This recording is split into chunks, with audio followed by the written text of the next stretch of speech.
पहलगाममधील दहशतवादी हल्ला हा जम्मू काश्मीरमधील भारताच्या अंतर्गत सुरक्षितेच्या लढाईतील एक गंभीर प्रश्न आहे किंवा आपण म्हणू शकतो की गंभीर प्रसंग हा आहे.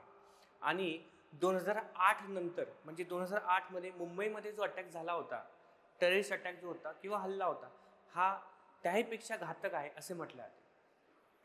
हा जो विषय आहे हा अंतर्गत सुरक्षितता म्हणजे इंटरनल सिक्युरिटी, दहशतवाद, टेररिझम, इंडिया पाकिस्तान संबंध आणि तसेच गव्हर्नन्स या संबंधितला हा विषय आहे. या व्हिडिओमध्ये आपण स्पेशली जर विचार केला तर दहशतवादी गट जो आहे TRF याच्याबद्दलचे डिटेल्स आपण पाहूयात.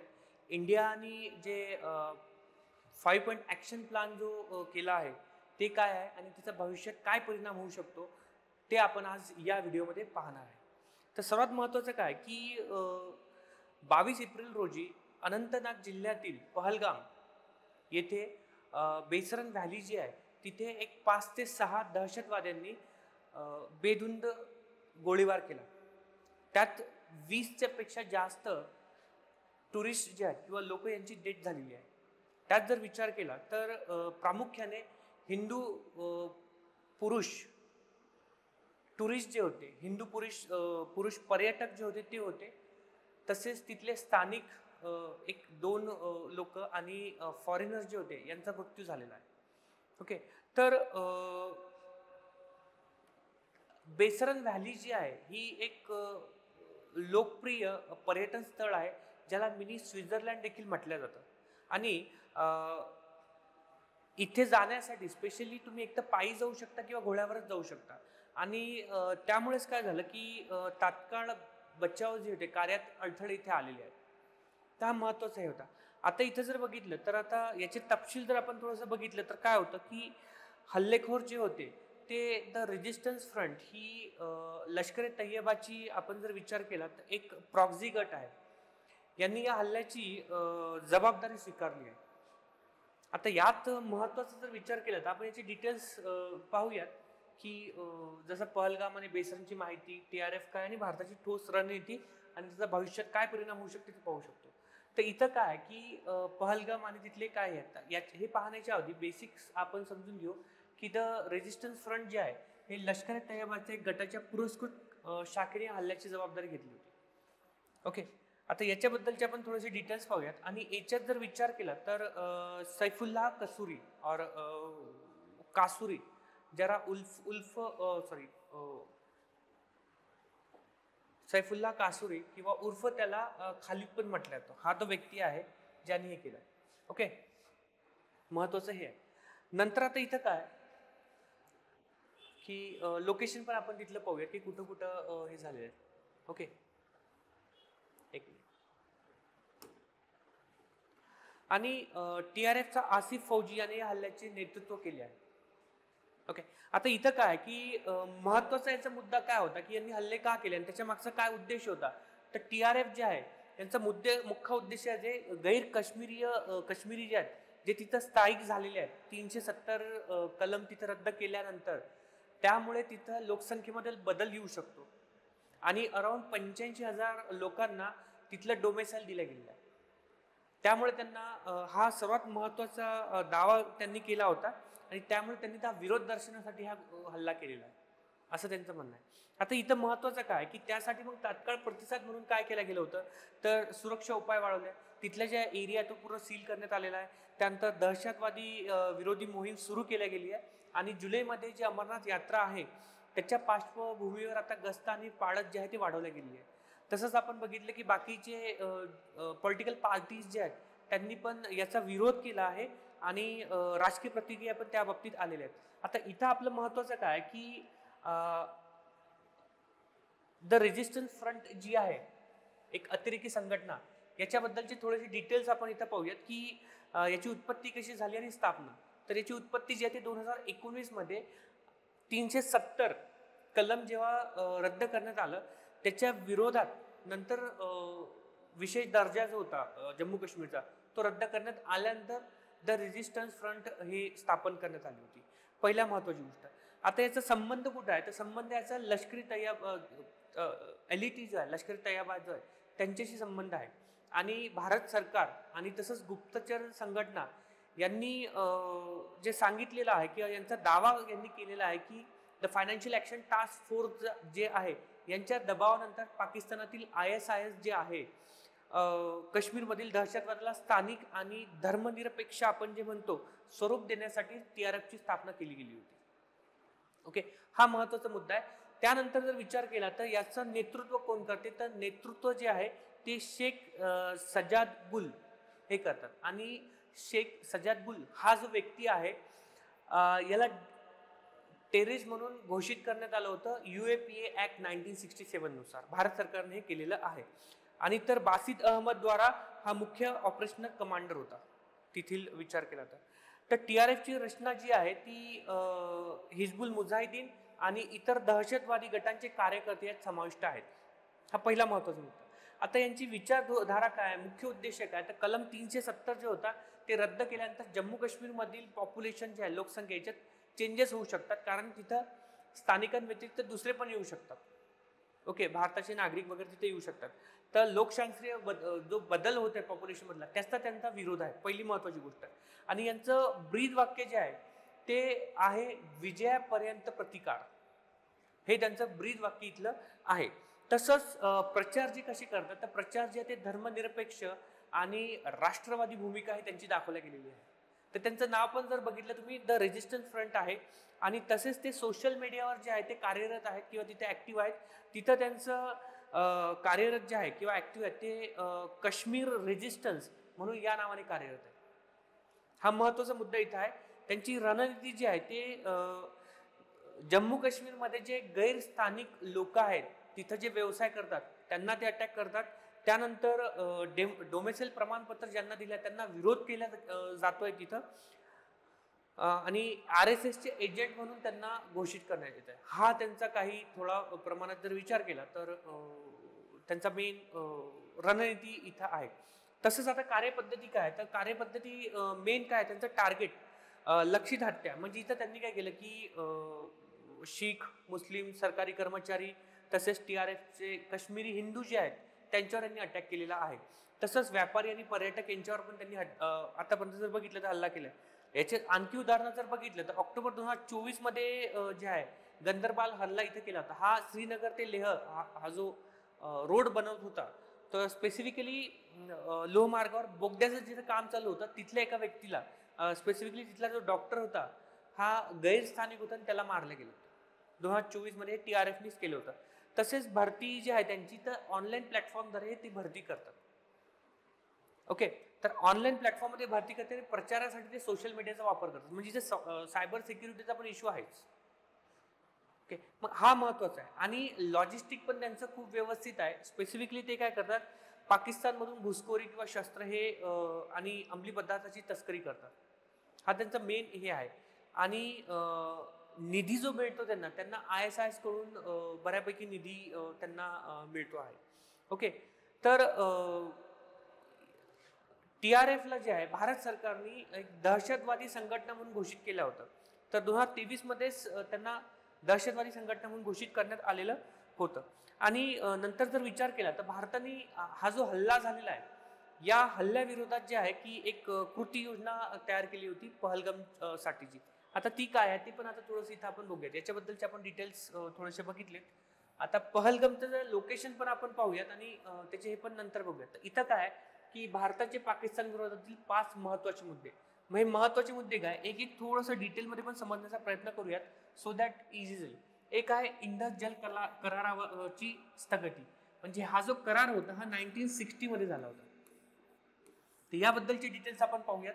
याचा इम्पॅक्ट काय होऊ शकतो, डिप्लोमॅटिक इम्पॅक्ट काय आहे, इंटरनॅशनल रिलेशन्स मध्ये इंडिया पाकिस्तानवर काय त्याचा इम्पॅक्ट होऊ शकतो, वर्ल्ड बँकेची याच्यात काय भूमिका होऊ शकते किंवा टीका काय असू शकते, युनायटेड नेशन पण आपल्यावर टीका करू शकतो.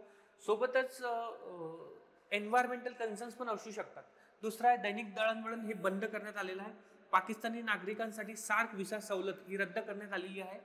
लष्करी जे आहेत पाकिस्तानी लष्करी सल्लागारांची इथून हकालपट्टी करण्यास सांगितली आहे की 48 तासात करा तुम्ही. आणि दूतावासातील कर्मचारी संख्या कमी करणे. तर हा जो पॉइंट आहे हे भारताने पाकिस्तान विरोधी 5 महत्वाचे मुद्दे इथे निर्णय घेतलेला आहे. मग आता एक एक आपण इथं पाहूयात. पहिला इंडस वॉटर ट्रिटी म्हणजे काय आणि त्याचं काय हे होतं. आता इथे इंडस वॉटर ट्रिटी जी आहे ती 1960 मध्ये केल्या गेली होती. भारताचे तत्कालीन पंतप्रधान जे होते जवाहरलाल नेहरू, ओके, आणि पाकिस्तानचे राष्ट्राध्यक्ष मोहम्मद अयूब खान, ओके. दोन इथं हे महत्वाच्या गोष्टी आहेत की 1960 मध्ये जी झाली होती, ओके, या 1960 मध्ये जी झाली होती, एक मिनिट, ओके, याच्यात जवाहरलाल नेहरू हे महत्वाचं आहे फॉर द एमपीएससी आणि यूपीएससी स्टुडंट.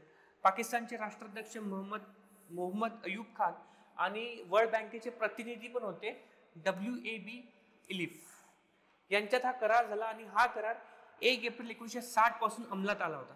या करारासाठी वर्ल्ड बँकेने मध्यस्थी केली होती. हे महत्वाचा पॉईंट आहे आणि म्हणूनच म्हटलं मी इंडस वॉटर ट्रिटी जेव्हा हे झाली त्यानंतर ज्यात जे आहे वर्ल्ड बँकेचे पण इथं काहीतरी आपण जे म्हणू शकतो की क्रिटिसिझम पण येऊ शकते. तर ते आधी इंडस वॉटर ट्रिटी काय आहे ते थोडंसं समजून घेऊया. आता इथं काय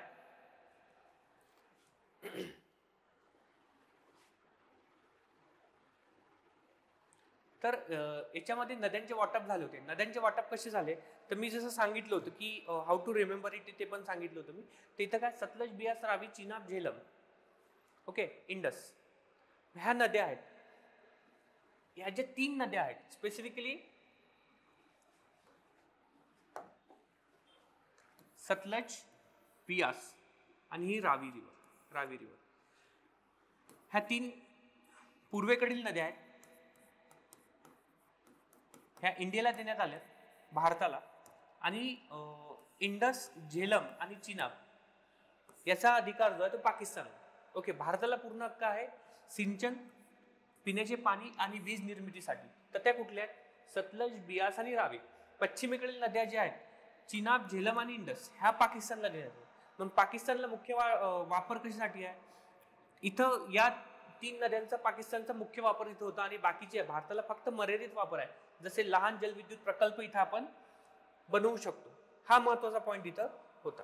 आता यानंतर जर विचार केला तर पाकिस्तानला सुमारे 80% पाणी भेटते. पाण्याचे वाटप किती कोणाला आहे तर 80% पाणी हे पाकिस्तानला भेटते आणि 20% पाणी जे आहे मुख्यतः पूर्वेकडील नद्यांमधून वरच्या ज्या आपण सांगितल्या तुम्हाला जसं की इंडस, झेलम आणि चिनाब,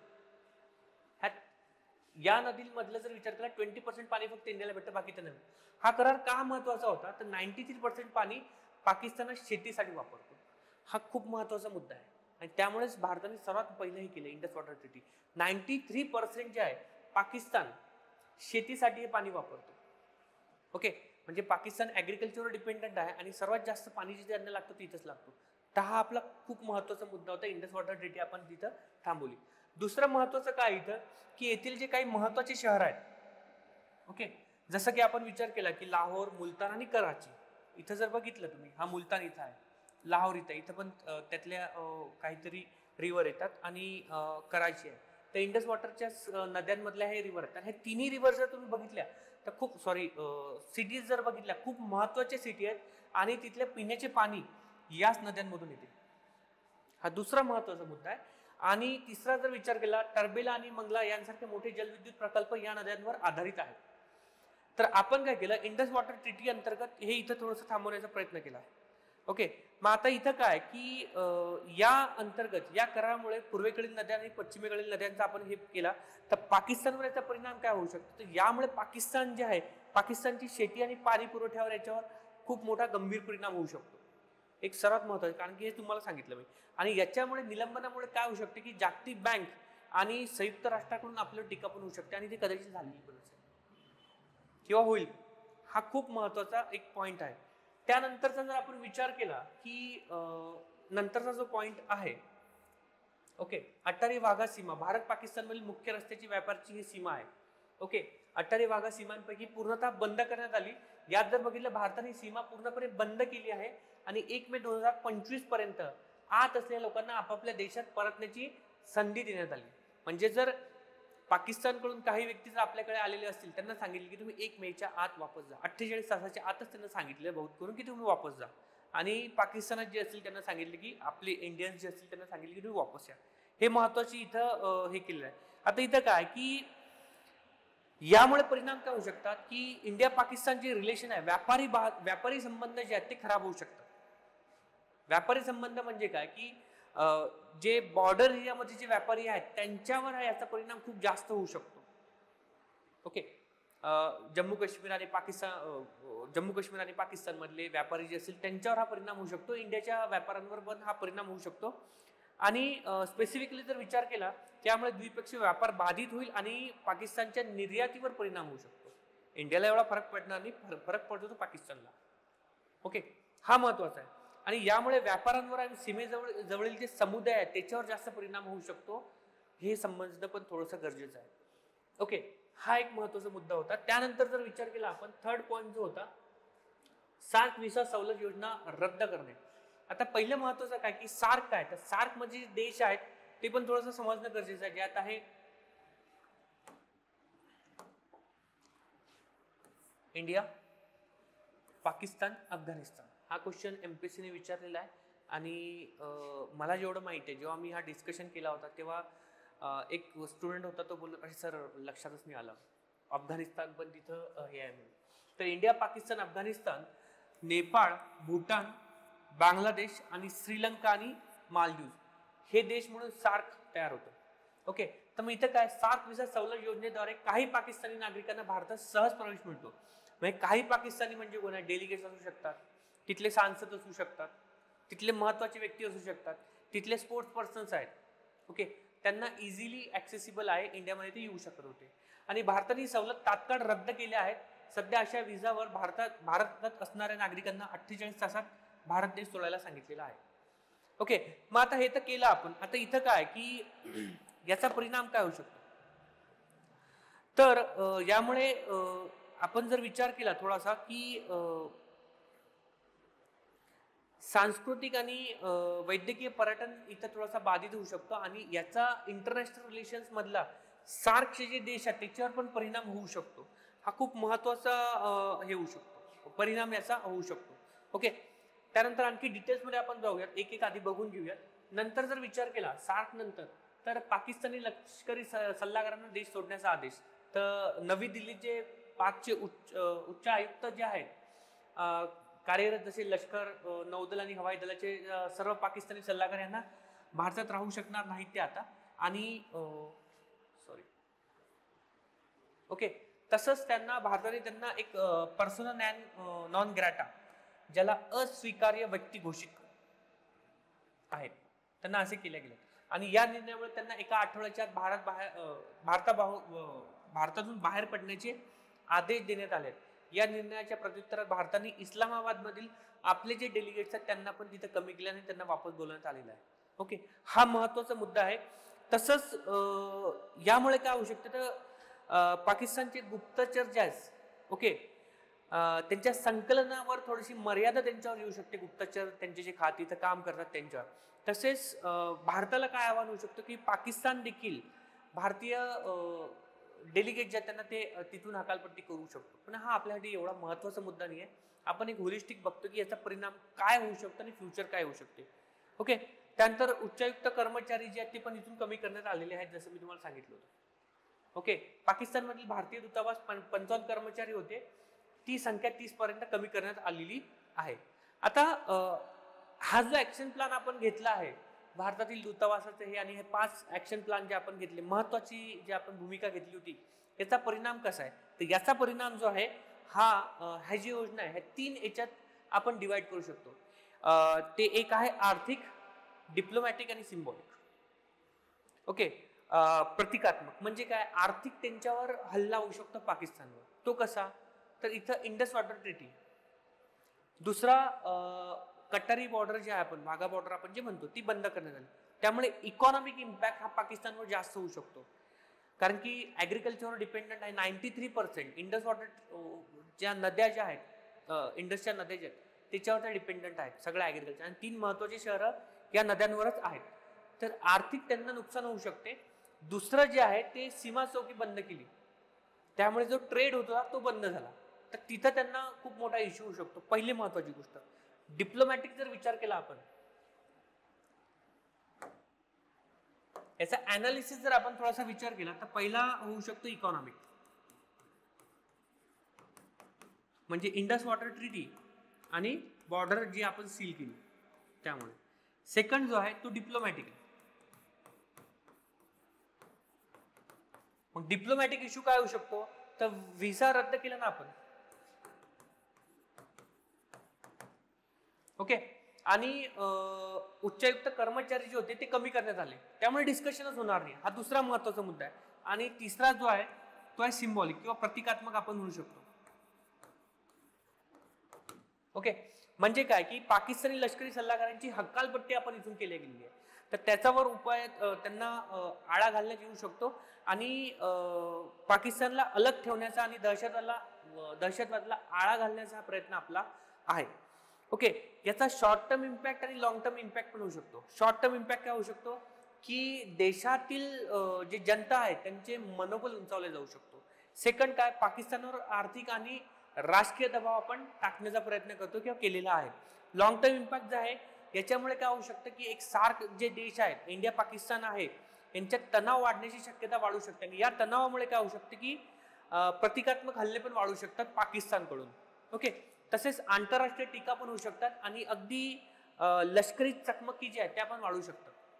ओके, ह्या थोडेसे महत्वाचे मुद्दे जे अनालिसिस मध्ये आपल्याला हे करू शकतो.